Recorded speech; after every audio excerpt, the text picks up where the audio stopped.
Celui qui n'est pas occupé à naître est en train de mourir. Bob Dylan.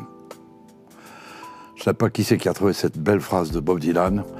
Et comme d'habitude, une phrase qui dit quelque chose d'important et de nouveau.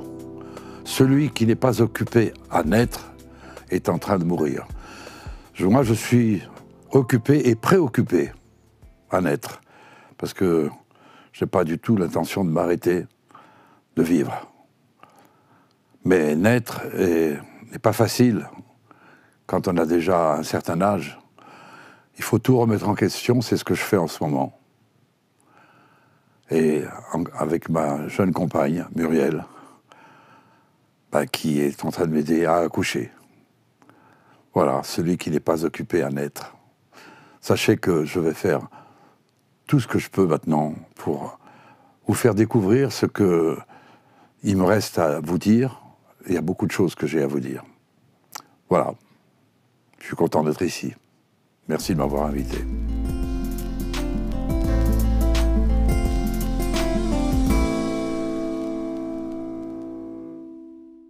Hugo Frey, bonjour. Bonjour. Je suis très heureuse de vous recevoir. Merci. Il paraît que vous êtes un lecteur du Figaro. Je suis un grand et fidèle lecteur du Figaro. Je le reçois tous les jours, je suis abonné. Et je consacre 1 heure. Je me lève, je prends mon petit déjeuner et je lis le Figaro entièrement pendant 1 heure. Ah, merci beaucoup. Écoutez. C'est comme ça que je découvre des gens extraordinaires dont je pourrais vous parler tout à l'heure. Vous êtes né il y a 94 ans dans une famille aux racines très profondes. La famille de votre mère remonte au XIe siècle et celle de votre père est une famille aussi assez illustre puisque Jules Auffray, votre grand-père, était engagé en politique. Il était même engagé dans la défense du catholicisme et proche ami du papa du général de Gaulle. Voilà. Vos parents divorcent. Vous passez la guerre avec votre mère et vos frères et sœurs dans le Tarn, la terre de vos aïeux. Réfugiés, comme on dit. Oui, réfugiés. Vous êtes à l'époque dyslexique et donc vous êtes déscolarisé jusqu'à l'âge de 12 ans. Vous avez donc vous avez découvert les joies de l'école après cela, mais aussi en même temps les joies de l'équitation, j'ai l'impression. Et je crois que ça a été très important dans votre itinéraire. Très important. Puis ensuite, vous êtes rentré à Paris après la guerre, et puis là, votre mère a vécu une vie beaucoup plus dure matériellement, dénuement, pas d'électricité, pas d'eau, pas de chaussures, dites-vous. Et vous avez appris ces années-là le détachement des choses matérielles. Vous faites perdre à votre patronyme un F. Auffray avec un seul F. Oui. C'est les années où vous montez sur scène, grâce à Eddie Barclay qui vous repère, vous sortez des milliers de titres, enfin des centaines de titres, disons. Santiano en 61, et puis après, vous n'avez pas cessé d'occuper le devant de la scène, jusqu'à très récemment, puisque vous étiez encore en tournée en janvier, et vous retournez en tournée en septembre, octobre, novembre, dans toute la France. C'est vertigineux. Le général de Gaulle vous a reçu à l'Élysée. Martin Luther King vous a demandé de chanter une chanson, et très récemment, le pape François également vous a reçu à Rome. Vous êtes aussi l'un des traducteurs de Bob Dylan. Alors là, le prix Nobel de littérature 2016, énigme à la fois prodigieuse et entêtante. Vous êtes donc l'un de ces rares invités en backstage. Quand il se produit à Paris, eh bien, vous êtes reçu dans sa loge. Ça, c'est vraiment passionnant. C'est vrai. En tout cas, c'est suffisamment rare pour être souligné. Je vais vous poser quelques petites questions, Hugo Frey, si vous êtes d'accord. Oui. Est-ce que vous pourriez me dire quelle est la trace que le divorce de vos parents a laissée dans votre histoire et dans votre vie?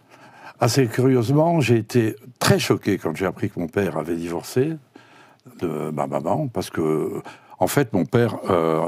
J'ai 10 ans en 1939 quand la guerre éclate. Donc mon père part rejoindre son unité. C'était tout à fait normal que je ne le voie plus pendant la guerre.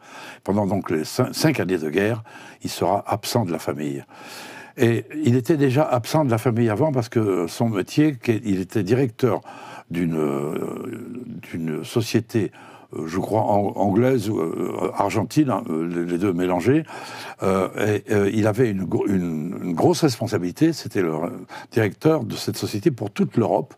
Et il était tout le temps en voyage. Donc il était loin de ma mère, et ce qui fait qu'on a souvent été confié à une nurse hein, parce que mon père gagnait correctement sa vie. Il avait donc engagé une nurse pour s'occuper de ses enfants, surtout quand ma petite sœur est arrivée, Pascal, 7 ans après moi. Donc 3 garçons en 3 ans. Ma pauvre maman a vécu cette expérience assez dure, qui fait qu'elle était assez fatiguée physiquement, à la suite de ses naissances très rapprochées. Et c'est pour ça que mon père va avoir toujours le soin d'avoir une nurse au service de maman. Et maman suit mon père en voyage. Donc moi, je suis né et vécu ma petite enfance rue de Progny, à côté du parc Monceau, entre les mains d'une nurse qui s'occupait de mes 2 frères et moi. Et puis la guerre est arrivée, donc en 1939, j'ai 10 ans, et maman, voyant arriver les Allemands, décide de s'installer en zone libre dans le Tarn, dans un village, le village de Sorèze, parce qu'un ami à elle lui dit, il y a un collège formidable. Ce monsieur qui nous a conseillé était un écrivain que personne ne connaît aujourd'hui, mais qui était quand même un prix Goncourt de l'époque. Il s'appelle comment? Lucien Fabre, qui va écrire des pièces et des romans, etc. Et donc Lucien il vous recommande de rentrer dans l'école de Sorèze, qui est tenue par des dominicains. Dominicains. Je rentre donc à l'âge de... il s'est passé 2 ans avant que maman décide de s'installer dans la zone libre. Et comme c'était un externat, puisqu'elle a loué une maison, mon père a loué une maison au village, et comme c'était un externat, les trois au frais étaient là, au frais 1, au frais 2, et moi j'étais au frais 3. Et donc vous arrivez à 12 ans à l'école des Dominicains, et vous ne m'avez pas répondu. Quelle trace le divorce a-t-il laissé dans votre vie? C'était terrible. Alors qu'au bout de quelques années, donc après à Sorèze, mes frères ayant passé leur bac, ils étaient plus âgés que moi, ils avaient passé leur bac, je me suis trouvé tout seul et malheureux. Maman a dit, écoute, tu vas rejoindre ton père, qui vit en Espagne, car il s'est remarié, il est divorcé, et il s'est remarié avec une Espagnole. Il vit à Madrid, tu vas donc aller rejoindre ton père à Madrid, tu vas ainsi changer de pays, apprendre une nouvelle langue, et tu finiras tes études en Espagne. C'est comme ça que je vais découvrir l'Espagne, et le votre folklore, mon père et la guitare. Qu'il vous offre en 1947. Vous vous êtes marié, vous, Hugo Frey, l'été dernier, avec Muriel, que vous avez rencontrée il y a près de 30 ans. Alors, qu'est-ce que le mariage représente pour vous? Alors, comme je vous l'ai dit, j'avais fait le serment, je ne voulais pas encore prononcer ça, le serment de ne jamais divorcer dans ma vie. Quand j'ai appris que mon père avait divorcé, ça a été un choc pour moi, et j'ai tenu parole. Par la suite, je me suis marié avec Hélène, et j'ai eu 2 filles. Et tant que la mère de mes enfants a vécu, j'ai dit, je ne divorcerai jamais. Vous êtes un homme de conviction, de loyauté. Un homme de conviction, oui. J'ai donc juré j'ai fait le serment de ne jamais divorcer, j'ai tenu ce serment, et quand cette pauvre Hélène est décédée, il y a 2 ans, déjà, ça passe tellement vite, j'ai dit à Muriel, avec qui je vivais depuis déjà 30 ans, parce que le métier que je faisait que, bon, c'est comme ça, et j'avais rencontré Muriel, j'étais très amoureux, et elle aussi, mais j'avais gardé des très bons rapports avec mes enfants et ma femme, et j'ai dit à Muriel, écoute, maintenant je suis libre, donc j'aimerais te réaliser ton rêve de jeune fille. Parce que j'ai connu Muriel, elle était tellement jeune, elle avait encore ses rêves de petite fille, le voile blanc, le mariage à l'église. Comme je ne m'étais pas marié à l'église, le premier mariage, c'était pas à l'église, j'ai dit j'ai le droit de me marier à l'église. Et je me suis marié à l'église, elle avait un voile blanc. Alors je vais vous poser des questions un peu comme dans un questionnaire de Proust, c'est-à-dire assez rapidement, oui. Et j'aimerais bien que vous me répondiez un peu du tac au tac. Tac au tac. Est-ce qu'il y a-t-il un artiste que vous avez jalousé, ou que vous auriez jalousé, dont vous auriez aimé avoir le talent? Mais ma réponse, elle est tous les grands artistes, j'ai envie d'avoir leur talent, mais ce n'est pas un sentiment de jalousie du tout. Moi, j'ai une fascination pour Ray Charles. Ray Charles, quand il chante America Beautiful, c'est un chef-d'œuvre. Mais également Frank Sinatra. Vous allez me dire quel rapport entre Sinatra et Ray Charles? Aucun rapport. Mais moi, je ne suis pas dogmatique.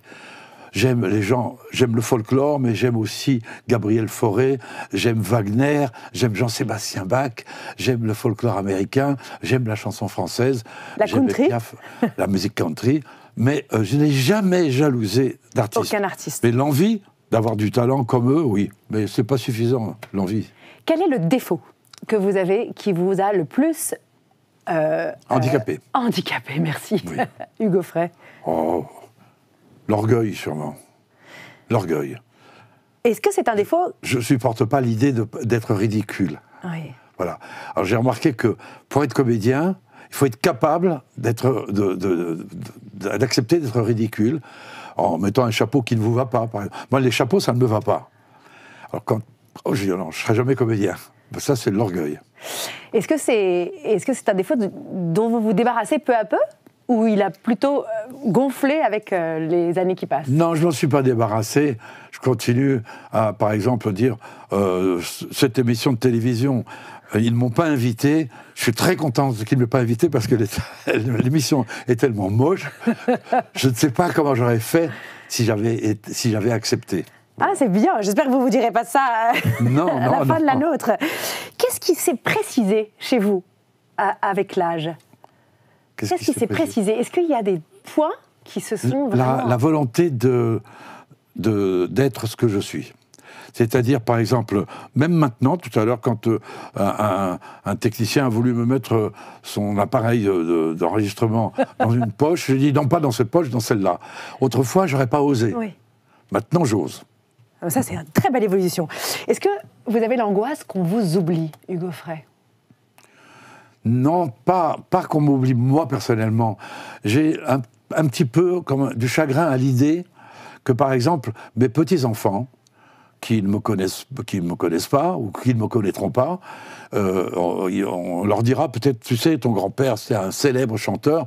Un célèbre chanteur, je suis passé l'autre jour à l'Olympia, me dirait un de ses petits-enfants, j'ai vu un mur où il y a les mains de tous les artistes qui ont chanté à l'Olympia. Et il n'y a pas les mains d'Hugo Frey, donc je ne devais pas être si connu que ça. Ça me fait de la peine. Oui. De la peine, moi je m'en fous pas mal qu'on ne me connaisse pas. Mais que mes petits-enfants croient que j'étais un affabulateur, ça ne me plaît pas. Oh, mais je suis sûre que ça ne sera pas le cas. Venez, on va en parler ensemble. D'accord. Accompagnez-moi. Okay.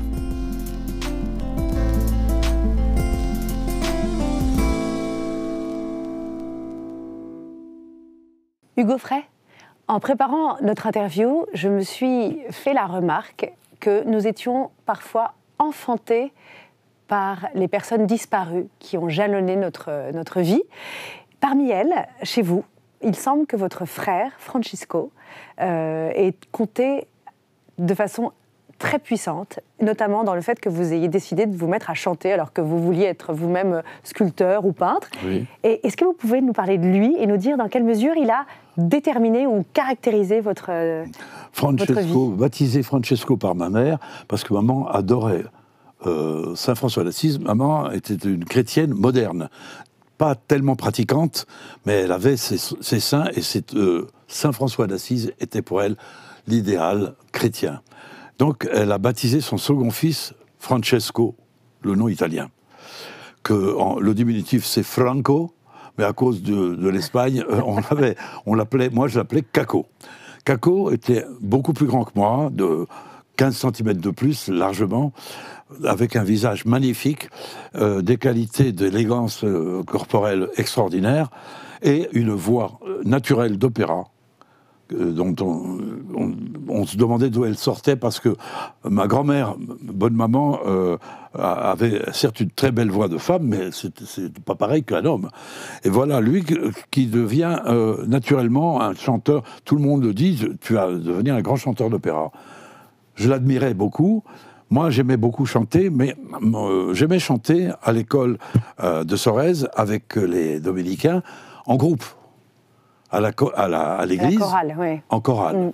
Surtout que, ça c'est un petit détail que vous allez apprendre, découvrir, c'est que notre professeur de grec, de latin et de français était également professeur de musique. Mais ça va jamais ensemble. pu apprendre la musique, parce que en tant que dyslexique, j'arrivais pas à lire. Mais mon professeur s'appelait Jean-Sébastien Bach. Non. Oui. Et c'était son vrai nom. Il était la famille de Jean-Sébastien. Ah ben c'est merveilleux. Et pourquoi cette gourde représente votre frère? Prends la gourde pour vous la montrer. Une gourde basque, j'ai l'impression. Oui. Cette gourde basque, las tres Z de Pamplona, España. Para los que hablan espagnol, ça veut dire les 3 Z de Pamplonne. Alors cette gourde, c'est Caco, mon frère, quand on était à Saint-Jean-de-Luz, parce que quand même, quand la guerre a éclaté, on était à Saint-Jean-de-Luz. Et on a vu arriver les Allemands, et pendant un certain temps, on était là. Moi, j'allais pas à l'école parce que j'étais dyslexique, j'arrivais pas à écrire, puisque j'écrivais de la main gauche et à l'envers. Donc, des fois, mon frère, après, on est allé dans le Lot-et-Garonne, en zone libre, et là, c'était encore la guerre, mais il n'y avait pas d'école. Alors, avec mon frère, qui était un garçon spécial, Saint François d'Assise est le patron, le saint dont il est connu qu'il parlait aux animaux. Aux animaux, oui, qu'il était les Fioretti. Quand on est arrivé à Sorèze, on a découvert que le sport roi à Sorèze, c'était l'équitation. Il y avait l'écuyer, maître d'école d'équitation, venait de Saumur, et quand maman a dit « je voudrais que mes enfants fassent de l'équitation », il nous a mis à cheval, l'écuyer en chef, et il a dit à mon frère, à ma mère, votre fils aîné, c'est de l'argent perdu. Je ne suis pas convaincue. Ça ne sert à rien. Le second, j'ai un problème parce que c'est pas vraiment un cavalier, mais il risque de discuter avec les chevaux. Il va parler avec les chevaux. Et le troisième, c'était vous? Et le troisième, il m'a mis à cheval et il a dit, lui, c'est un cavalier. Et j'ai effectivement, pendant 5 ans, gagné tous les concours à l'école de Sorèze. Mais ce frère, Francesco, il a 1 an de plus que vous seulement. Et oui. C'est lui qui vous introduit, il vous apprend la vie, parce que votre père est assez absent, comme on l'a vu. Et pourquoi cette gourde, alors? Cette gourde, parce que quand on allait lui, il adorait les animaux. Et comme beaucoup, il était chasseur. Et il arrivait à sauver des animaux blessés, malades, etc. Mais c'était pendant la guerre, et il y avait des animaux qui étaient insupportables. Les pies, notamment. Les pies sont des oiseaux qui sont très difficiles avec les autres oiseaux. Voleurs. Oui. Alors mon frère allait à la chasse avec son fusil. Et sa gourde. On emmenait tout le temps la gourde. Il me disait, il faut emmener une gourde parce que tu sais, dans la vie, ce qu'il faut, c'est toujours avoir de quoi boire. Parce que, il y avait de l'eau dedans? Alors, ou pas que? Il mettait de l'eau avec une goutte de vin rosé, il dit parce que ça coupe la soif. Ah. Alors ça, j'ai eu ça toute ma vie avec moi, en souvenir de Caco. Et des fois, je fais ça, comme ça, et je sens l'odeur, santé. Ah, mais il y a plus une odeur de vin que d'eau. Eh oui, voilà. Je dirais. Voilà. Mais je vous écoute, Hugo Frey, et je me dis, vous représentez un monde où le merveilleux est possible. Que pensez-vous de notre époque où les couleurs sont criardes, où les sons sont beaucoup plus tonitruants oui. Et difficiles à entendre? Comment est-ce que votre univers esthétique, votre poésie, disons, se combine bien avec le XXIe siècle? Comment vous vous sentez? Je crois que les gens ne comprennent pas que la fin du monde a eu lieu. Personne ne s'en est rendu compte. On a la date exacte, je ne pourrais pas vous la donner maintenant, mais c'est, à mon avis, lorsque l'homme, grâce à la science, a réussi à intervenir dans la conception d'un être humain. À partir du moment où on peut fabriquer un bébé, maintenant on dit faire un enfant, autrefois on disait avoir un enfant. C'était le Seigneur qui vous donnait un enfant, mais les gens ne faisaient pas. Une femme disait je vais faire un enfant. Non. Aujourd'hui, les gens qui ne peuvent pas avoir d'enfant peuvent, par la science, arriver à faire un enfant. Et ça, c'est quand on a basculé, non pas du 20e au 21e, mais on est dans le premier siècle de l'après-histoire. Comme dirait notre ami, dont m'échappe, alors vous le dire, le grand journaliste. On est entré dans l'ère de la post-modernité, en fait. Voilà. Oui. L'être humain, maintenant, est capable de faire des choses qui étaient impossibles aux autres. Donc c'est la première fois que la science dépasse l'homme. Et on est donc au nouveau siècle. Comment il va s'appeler? Eh bien, je vois qu'avec toutes les inondations qu'on voit, auxquelles on assiste, les incendies gigantesques aux États-Unis, les gens disent souvent c'est l'apocalypse. Ils ont tort, parce que j'ai regardé, j'aime beaucoup l'étymologie. Je regarde.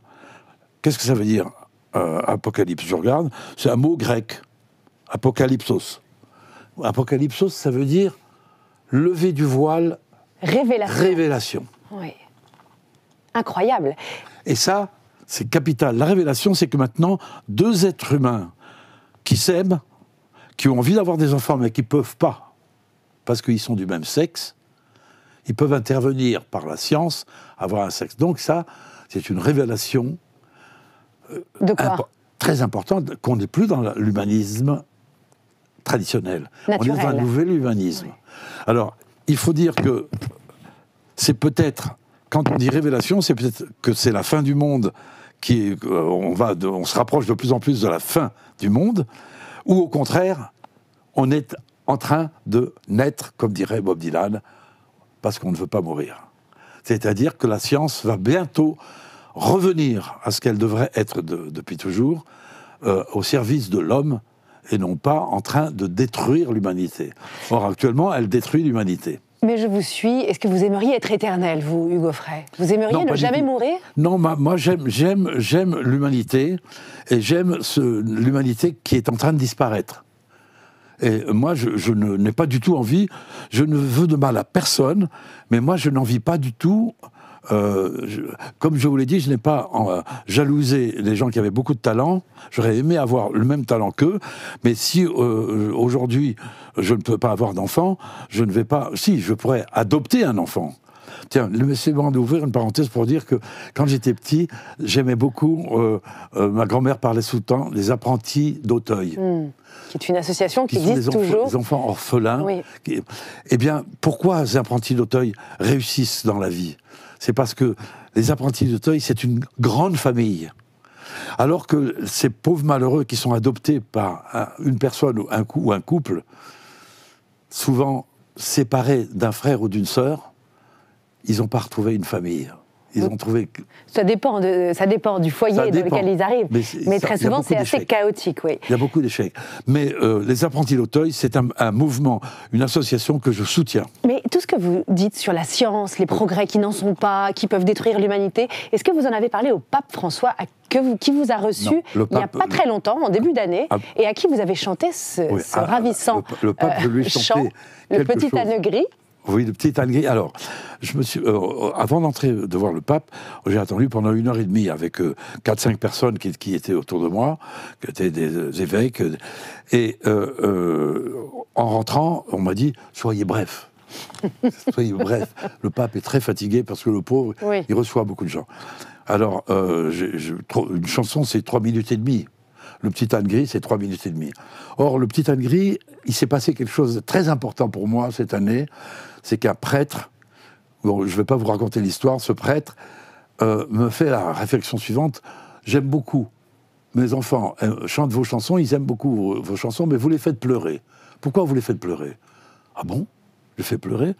Oui, vous les faites pleurer dans Céline, vous faites pleurer dans Stu Ball, Adieu, monsieur le professeur, et le petit âne gris. Ah. Les enfants et alors, de sa paroisse. Pourquoi ils pleurent? Mais c'est parce qu'ils sont sensibles à des sujets qui sont pas choquants. Bon, je suis rentré chez moi, j'ai dit, ce curé n'a pas tort. Il s'appelle le père Joseph, le curé de Stil, à côté de Strasbourg. Et je me mets à table, et là, moi qui ne suis pas pratiquant, mais qui suis croyant, j'ai fait comme les joueurs de football quand ils ont fait un but, j'ai fait comme ça, j'ai pris un papier et un crayon, et en 3 minutes, j'ai écrit quelques vers que je vais vous dire, alors que moi, pour écrire une chanson, je mets des mois et des mois. C'est arrivé comme ça. J'ai écrit ça, c'est ce que j'ai dit au pape. Vous pouvez l'entonner.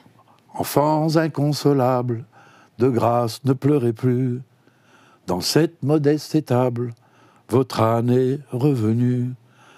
Pour les nuits de Noël, réchauffez l'enfant nu. Réchauffez dans sa crèche le tout petit Jésus. Vous avez chanté ça a cappella au pape François. J'ai chanté ça au pape. Et qu'a-t-il dit? Il a été ému parce que je lui ai expliqué, vous savez, en France, je suis très connu et aimé surtout par les enfants. Ah bon, il m'a dit, c'est bien ça. Et je vais vous chanter un couplet d'une chanson que j'ai écrit spécialement pour un curé alsacien qui m'a dit, pourquoi vous faites pleurer les enfants? Je fais ça. Enfants inconsolables, de grâce, ne pleurez plus. Et je vous jure que, comme le footballeur qui vient de mettre le ballon dans le but, qui montre son t-shirt et enlève les yeux au ciel en montrant le ciel, j'ai pas l'impression que c'est moi qui l'ai écrit, ce texte. Voilà. Merci. Adieu, monsieur le professeur. J'ai envie de dire à tout de suite, Hugo Frey. Merci d'avoir répondu à nos questions. Et j'ai l'impression que vous tenez cette gourde comme une guitare. Merci beaucoup. Merci de m'avoir reçu. On vous suit. Cette tournée commence le 15 septembre prochain. Et on va venir, on va vous suivre dans toute la France du 15 septembre à Noël. Merci beaucoup. Merci. Au revoir à tous.